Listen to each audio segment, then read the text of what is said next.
Good morning students. आज हम अध्ययन करेंगे चैप्टर 9 प्रकाश का परावर्तन। तो आइए प्रारंभ करते हैं। तो प्रकाश के परावर्तन से पहले हम अध्ययन करेंगे प्रकाशिकी होता क्या है। तो प्रकाशिकी भौतिकी की वह शाखा होती है जिसके अंतर्गत प्रकाश से संबंधित घटनाओं जैसे प्रकाश का परावर्तन, अपवर्तन, व्यतिकरण, विवर्तन, ध्रुवण आदि घटनाओं का अध्ययन किया जाता है। अर्थात भौतिकी की वह शाखा जिसके अंतर्गत प्रकाश से संबंधित घटनाओं, प्रकाश का परावर्तन, प्रकाश का अपवर्तन, ध्रुवण, व्यतिकरण, विवर्तन आदि घटनाओं का अध्ययन करते हैं, प्रकाशिकी कहलाता है। ठीक है। और जो प्रकाशिकी होता है उसके दो प्रकार होते हैं, किरण प्रकाशिकी और तरंग प्रकाशिकी। तो आइए देखते हैं किरण प्रकाशिकी क्या होता है। तो इसके अंतर्गत प्रकाश से संबंधित घटनाओं का अध्ययन इस आधार पर किया जाता है कि प्रकाश किरणों से मिलकर बना होता है। किस आधार पर किया जाता है? किरण प्रकाशिकी में प्रकाश से संबंधित घटनाओं का अध्ययन इस आधार पर किया जाता है कि प्रकाश जो है वो किरणों से मिलकर बना होता है तथा प्रकाश जो है ये सरल रेखा में गमन करती है। तो प्रकाश जो है ये किरण से मिलकर बना होता है। इन घटनाओं का अध्ययन किया जाता है किरण प्रकाशिकी में। तरंग प्रकाशिकी में प्रकाश से संबंधित उन घटनाओं का अध्ययन किया जाता है जिसमें माना जाता है कि प्रकाश की प्रकृति जो है तरंग प्रकृति की होती है और प्रकाश तरंग रूप में एक स्थान से दूसरे स्थान तक गमन करता है। तो तरंग प्रकाशिकी में कैसे अध्ययन किया जाता है? प्रकाश को तरंगों के रूप में मानकर अध्ययन किया जाता है और यह माना जाता है कि जो प्रकाश जो होता है तरंग के रूप में एक स्थान से दूसरे स्थान तक गमन करती है। तो ये हो गया प्रकाशिकी और प्रकाशिकी की दो शाखाएं, किरण प्रकाशिकी और तरंग प्रकाशिकी। तो किरण प्रकाशिकी में प्रकाश को किरणों के रूप में माना जाता है और तरंग प्रकाशिकी में प्रकाश को तरंगों के प्रकृति के रूप में मानकर अध्ययन किया जाता है। आइए अब देखते हैं, हमारा मेन टॉपिक है प्रकाश का परावर्तन। तो प्रकाश का किसी सतह से टकराकर उसी माध्यम में पुनः वापस आ जाना प्रकाश का परावर्तन कहलाता है। मान लो प्रकाश एक समतल सतह दिया है हमको M1 और M2। तो एक प्रकाश की किरण A जो है वह समतल के बिंदु O पर क्या होती है? आपतित होती है और इस समतल M1 M2 से टकराकर वो B की ओर परावर्तित हो जाती है। अर्थात जब प्रकाश किरण किसी समतल सतह से टकराती है तो पुनः उसी माध्यम में वापस लौट जाती है। इस घटना को कहते हैं प्रकाश का परावर्तन। और जो किरण किसी समतल सतह पर आपतित होती है, मान लो AO किरण बिंदु O पर आपतित हो रही है, तो इसे क्या किरण कहते हैं? आपतित किरण कहते हैं। और जो किरण समतल से टकराने के पश्चात उसी माध्यम में वापस लौट जाती है, अर्थात BO को कहेंगे परावर्तित किरण। और जिस बिंदु पर प्रकाश किरण आपतित होती है, अर्थात समतल के जिस बिंदु पर आकर टकराती है, उस बिंदु को कहते हैं आपतन बिंदु। और अगर आपतन बिंदु पर एक लंब खींचा जाए तो उसे कहा जाता है, मान लो ये C है तो OC को क्या कहेंगे हम? इस समतल का अभिलंब कहते हैं। तो AO क्या हो गया? आपतित किरण हो गया। और BO क्या हो गया? परावर्तित किरण हो गया। जिस बिंदु पर प्रकाश आपतित हुआ उसको आपतन बिंदु कहेंगे। और अभिलंब और आपतित किरण के बीच को कहा जाता है आपतन कोण। इसे प्रदर्शित करते हैं I से। अभिलंब और आपतित किरण के बीच के कोण को क्या कहते हैं? आपतन कोण कहते हैं और इसे I से प्रदर्शित किया जाता है। उसी प्रकार अभिलंब और परावर्तित किरण के बीच को क्या कहते हैं?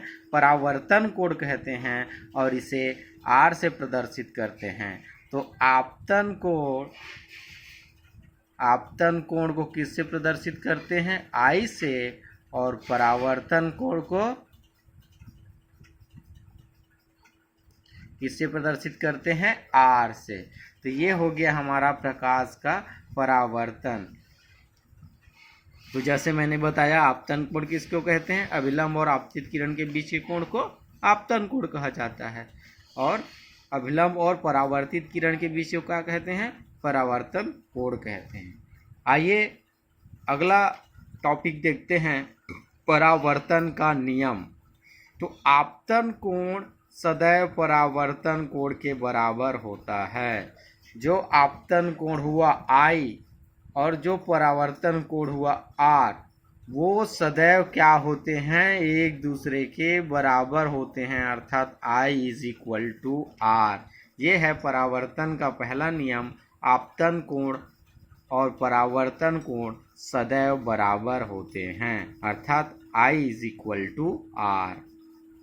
ये दोनों एंगल आपस में हमेशा बराबर होते हैं। ये परावर्तन का पहला नियम हो गया। अब दूसरा नियम, आपतित किरण, परावर्तित किरण और अभिलंब तीनों एक ही तल में होते हैं। जैसे ये OA आपतित किरण हो गया, OB परावर्तित किरण हो गया, और OC अभिलंब, ये तीनों एक ही तल M1 M2 में मिले हैं ना। तो ये परावर्तन का दूसरा नियम है। आपतित किरण, परावर्तित किरण और अभिलंब तीनों एक ही तल पे होते हैं, या एक ही समतल पे होते हैं। परावर्तन के प्रकार। तो परावर्तन जो होता है वह दो प्रकार का होता है। एक नियमित परावर्तन, दूसरा है अनियमित या विसरित परावर्तन। तो आइए देखते हैं नियमित परावर्तन। तो जब प्रकाश का परावर्तन समतल चमकदार सतह पर होता है, जैसे दर्पण, तो इस प्रकार के परावर्तन को कहा जाता है समतल या नियमित परावर्तन। ठीक है, मान लो एक समतल दर्पण है, इसमें प्रकाश किरणें क्या होती है? आपतित होती है और परावर्तित होकर पुनः उसी माध्यम में क्या हो जाती है? लौट जाती है। और यदि बहुत सारी किरणें क्या हो? आपतित हो, तो एक दूसरे के परस्पर समानांतर होती है सभी आपतित किरणें और सभी परावर्तित किरणें। तो इस प्रकार के परावर्तन को कहते हैं नियमित परावर्तन। अर्थात इस प्रकार के परावर्तन में प्रकाश एक चमकदार पृष्ठ, उदाहरण के लिए मान लिया जाए दर्पण, से होता है, और यदि आपतित किरणें समांतर हो, सभी आपतित किरणें, तो सभी परावर्तित किरणें भी क्या होती है? समांतर होती है। और उस तल में हम अपना चेहरा भी क्या कर सकते हैं? देख सकते हैं, चूंकि तल क्या होता है? समतल होता है और चमकदार होता है। ये हो गया हमारा नियमित परावर्तन। तो आइए देखते हैं अनियमित परावर्तन क्या होता है। इस प्रकार के परावर्तन में प्रकाश का परावर्तन किसी खुरदुरी सतह से होता है। सतह जो होता है वो समतल नहीं होता, खुरदुरा होता है। तो उसमें जो आपतित किरण होती है वो एक दूसरे के क्या नहीं होते? समांतर नहीं होते, और परावर्तित किरण भी एक दूसरे की समांतर नहीं होते। अर्थात खुरदुरी सतह पे प्रकाश का यदि टकराए और उसके पश्चात परावर्तित हो, तो इस प्रकार के परावर्तन को अनियमित या विसरित परावर्तन कहते हैं। उदाहरण के लिए दीवार हो गया, छत हो गया, कागज की सतह हो गई आदि। तो ये हो गया परावर्तन का नियम और परावर्तन का प्रकार। चलिए आगे देखते हैं प्रतिबिंब। प्रतिबिंब क्या होता है? जब किसी बिंदु वस्तु से चलने वाली प्रकाश की किरणें परावर्तन या अपवर्तन के पश्चात किसी बिंदु पर मिलती है या किसी बिंदु से आती हुई प्रतीत होती है, तो उस बिंदु को वस्तु का प्रतिबिंब कहते हैं। मान लो किसी बिंदु ए से प्रकाश किरण क्या हो रही है, चल रही है और परावर्तित होकर जो प्रकाश किरणें जिस बिंदु पर एक दूसरे को प्रतिच्छेद करेगी या जिस बिंदु पर आती हुई प्रतीत होगी, वही बिंदु पर बनता है वस्तु का प्रतिबिंब। ठीक है, प्रतिबिंब जो होता है दो प्रकार का बनता है, वास्तविक प्रतिबिंब और आभासी प्रतिबिंब। तो आइए देखते हैं वास्तविक प्रतिबिंब कैसे बनता है। जब किसी वस्तु या बिंदु वस्तु से चलने वाली प्रकाश किरण परावर्तन या अपवर्तन के पश्चात किसी बिंदु पर मिलती है। मान लो ए भी एक वस्तु है, इससे निकलने वाली प्रकाश किरण सतह पर गई और परावर्तित हो गई, फिर से एक प्रकाश किरण गई सतह पर और पुनः उसी माध्यम में लौट आई, तो जो दोनों किरणें जहाँ पर मिली वहाँ पर बना वस्तु का प्रतिबिंब। तो इस बिंदु पर जो प्रतिबिंब बनता है वह वास्तविक प्रतिबिंब होता है और उल्टा हो प्रतिबिंब बनता है। तो यह किस प्रकार के दर्पण में होता है? अवतल सतह में होता है, वस्तु का उल्टा और आभासी प्रतिबिंब बनता है। अगला है आभासी प्रतिबिंब का बनना।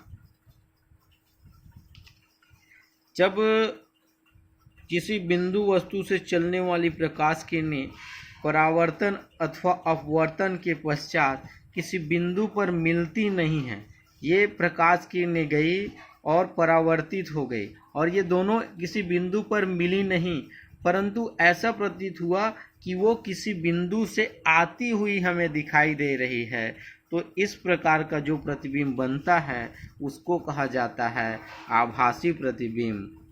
और यह हमेशा वस्तु के सीधा बनता है और इसको पर्दे पर प्राप्त नहीं किया जा सकता। आभासी प्रतिबिंब को हम पर्दे पर प्राप्त नहीं कर सकते, केवल हम यह महसूस कर सकते हैं कि प्रकाश किरण को अगर पीछे की ओर बढ़ाएंगे तो ये दोनों आपस में मिलेंगी, वहीं पे वस्तु का प्रतिबिंब बनेगा, इसलिए इसको कहा जाता है आभासी प्रतिबिंब। और यह याद रखना, आभासी प्रतिबिंब को पर्दे पर प्राप्त नहीं किया जा सकता। आगे हमारा टॉपिक है दर्पण। तो दर्पण वह युक्ति होती है या वह वस्तु होती है जो अपने पर आपतित संपूर्ण किरणों को परावर्तित कर देती है। दर्पण वह वस्तु होती है या वह युक्ति होती है जो अपने पर आपतित संपूर्ण किरणों को, दर्पण में जितनी किरणें आती है सभी किरणों को क्या कर देती है? परावर्तित कर देती है। जैसे मान लो ये एक दर्पण है, तो इसमें बहुत सारे किरणें क्या हो रही है? आपतित हो रही है। तो ये सभी किरणों को क्या कर देती है? परावर्तित कर देती है, किसी भी किरणों को अपने में से होकर जाने नहीं देती। तो इसको कहा जाता है दर्पण। और दर्पण जो होता है वह 3 प्रकार का होता है, समतल दर्पण, गोलीय दर्पण और परवलयाकार दर्पण। दर्पण कितने प्रकार का होता है? 3 प्रकार का होता है, समतल दर्पण, गोलीय दर्पण, परवलयाकार दर्पण। तो परावर्तक पृष्ठ अगर समतल हो इस प्रकार से, तो इस दर्पण को कहा जाता है समतल दर्पण। परावर्तक पृष्ठ क्या होता है? परावर्तक पृष्ठ किसे कहते हैं? जिस पर प्रकाश परावर्तित होती है, अर्थात जिस पर प्रकाश आपतित होकर परावर्तित हो जाती है, उसी पृष्ठ को कहा जाता है परावर्तक पृष्ठ। तो जिस परावर्तक पृष्ठ क्या हो या जिस दर्पण का परावर्तक पृष्ठ क्या हो? समतल हो, उसे कहते हैं हम समतल दर्पण। अगला गोली दर्पण, जिस दर्पण का परावर्तक पृष्ठ क्या हो? गोलाकार हो। ये गोलाकार पृष्ठ हुआ जिस पर वस्तु प्रकाश किरण क्या होती है? आपतित होकर परावर्तित हो जाती है, तो उसको कहा जाता है उसका परावर्तक पृष्ठ। अगर वह परावर्तक पृष्ठ क्या हो? गोलाकार हो, तब उसको कहते हैं गोली दर्पण। और जिस दर्पण का परावर्तक पृष्ठ परवलयाकार होता है, अर्थात अंडे के आकार का होता है उसको कहा जाता है परवलयाकार दर्पण। तो ये हो गए दर्पण के 3 प्रकार। समतल दर्पण में परावर्तक पृष्ठ समतल होता है, गोली दर्पण में परावर्तक पृष्ठ गोलाकार होता है और परवलयाकार दर्पण में पृष्ठ क्या होता है, परवलयाकार होता है। आगे देखते हैं, गोली दर्पण जो होता है वो 2 प्रकार का होता है। गोली दर्पण किसे कहते हैं, मैंने अभी जिस बताया वह दर्पण जिसका परावर्तक पृष्ठ क्या हो, गोलाकार हो, उसको कहते हैं गोली दर्पण। और गोली दर्पण जो होता है वह 2 प्रकार का होता है, अवतल दर्पण और उत्तल दर्पण। तो अवतल दर्पण किसे कहेंगे, गोली दर्पण का परावर्तक पृष्ठ क्या होता है, दबा हुआ होता है। ये जहाँ प्रकाश किरणें आपतित होगी वह पृष्ठ क्या होता है, दबा हुआ होता है और इसका उभरा हुआ भाग क्या होता है, अपारदर्शी होता है। उभरा हुआ भाग क्या होता है, अपारदर्शी होता है, अर्थात प्रकाश इसके आर पार नहीं जा सकती।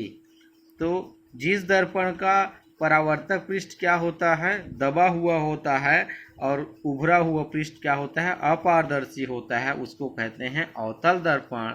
और उत्तल दर्पण जिस दर्पण का परावर्तक पृष्ठ क्या होता है, उभरा हुआ होता है। अवतल में परावर्तक पृष्ठ क्या होता है, दबा हुआ होता है, लेकिन उत्तल दर्पण में परावर्तक पृष्ठ क्या होता है, उभरा हुआ होता है और इसका दबा हुआ जो भाग होता है वह अपारदर्शी होता है।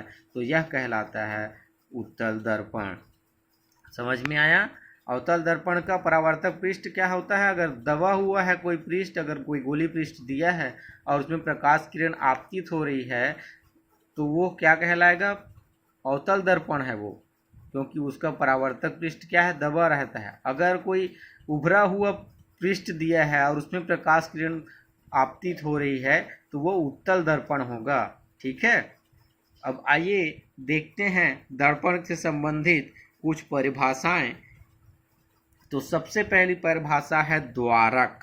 तो द्वारक गोली दर्पण के दोनों सिरों को मिलाने वाली रेखा को क्या कहते हैं, दर्पण का द्वारक कहते हैं। मान लो ये एक गोलीय दर्पण है, ठीक है, और इस गोली दर्पण के दोनों सिरों के दोनों बिंदुओं को मिलाने वाली रेखा, अर्थात सबसे बड़ी रेखा, अंतिम बिंदु, दोनों सिरों के अंतिम बिंदु को अगर कोई रेखा मिलाए तब उसको कहा जाता है द्वारक या दर्पण का द्वारक। तो गोली दर्पण के दोनों सिरों के दोनों बिंदुओं को मिलाने वाली सबसे बड़ी रेखा को कहा जाता है दर्पण का द्वारक। अगली परिभाषा है ध्रुव। तो गोली दर्पण के परावर्तक पृष्ठ, ये हमारा क्या है, गोली दर्पण है और ये इसका क्या है, परावर्तक पृष्ठ है। तो गोली दर्पण के परावर्तक पृष्ठ के मध्य बिंदु को, ये परावर्तक पृष्ठ का मध्य बिंदु अर्थात यहाँ, इसको कहा जाता है दर्पण का ध्रुव। इसे P से प्रदर्शित करते हैं। गोली दर्पण के परावर्तक पृष्ठ के मध्य बिंदु को कहा जाता है दर्पण का ध्रुव और इसे P से प्रदर्शित करते हैं। वक्रता केंद्र। तो गोली दर्पण जिस गोले का भाग होता है, मान लो यह एक गोला है और इस गोले को हमने क्या कर दिया, बीच से काट दिया, तो यह गोली दर्पण मान लो इस गोले का भाग है, तो इस गोले के केंद्र को ही क्या कहते हैं, इसका वक्रता केंद्र कहते हैं और इसको C से प्रदर्शित करते हैं। ठीक है। गोली दर्पण जिस गोले का भाग होता है उस गोले के केंद्र को गोली दर्पण का वक्रता केंद्र कहते हैं और इसको C से प्रदर्शित करते हैं। अगली परिभाषा है वक्रता त्रिज्या। तो जैसे मैंने गोली दर्पण को बताया, तो गोली दर्पण जिस गोले का भाग होता है उस गोले की त्रिज्या को, मान लो ये गोली दर्पण जो हमने लिया ये इस गोले का भाग है और इस गोले की त्रिज्या क्या हो गई, इस गोले की त्रिज्या को ही क्या कहेंगे, हम उसकी वक्रता त्रिज्या कहेंगे। और वक्रता त्रिज्या को आर से प्रदर्शित करते हैं, कैपिटल आर से। तो ये गोली दर्पण की वक्रता त्रिज्या होती है, उसको प्रदर्शित करते हैं आर से। अर्थात गोली दर्पण जिस गोले का भाग होता है उस गोले की त्रिज्या को कहते हैं हम दर्पण की या उस गोले की वक्रता त्रिज्या, और उसको प्रदर्शित करते हैं कैपिटल आर से। मुख्य अक्ष, तो गोली दर्पण के ध्रुव, ये गोली दर्पण का क्या है, ध्रुव है। इसको किससे दर्शाते हैं, P से। और वक्रता केंद्र, वक्रता केंद्र को किससे दर्शाते हैं, C से। तो गोली दर्पण के ध्रुव और वक्रता केंद्र को मिलाने वाली रेखा को कहा जाता है दर्पण का अक्ष या दर्पण का मुख्य अक्ष।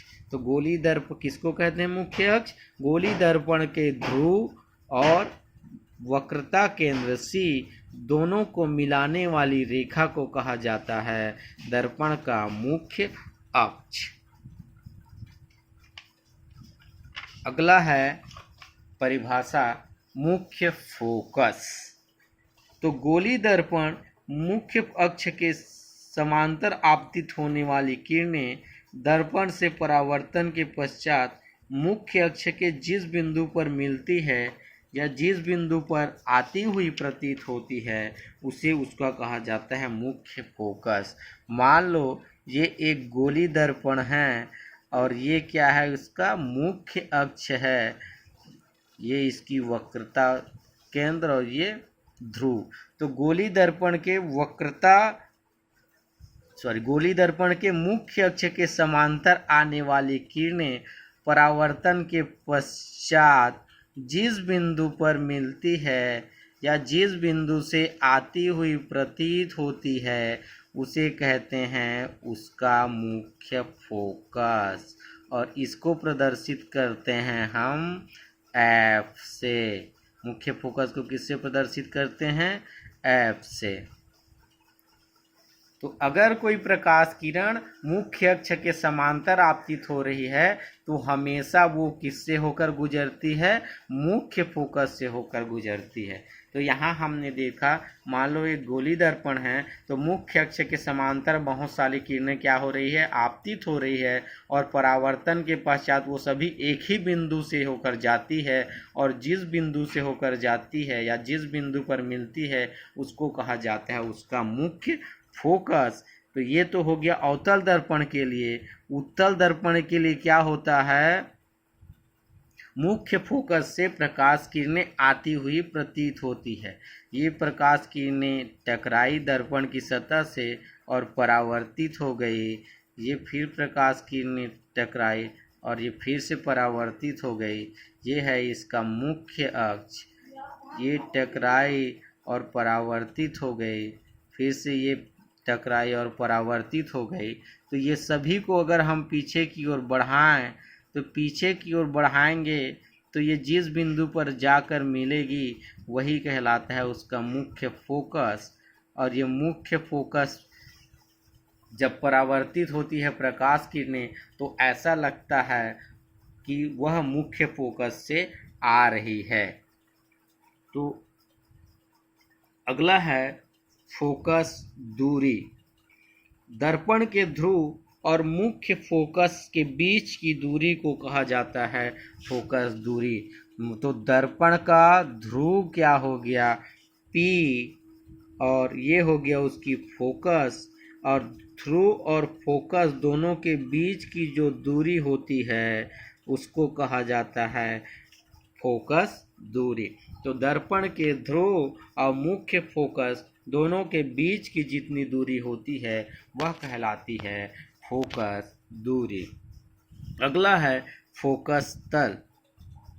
तो ये मान लो हमारा दर्पण हो गया, गोली दर्पण, ये हो गया फोकस।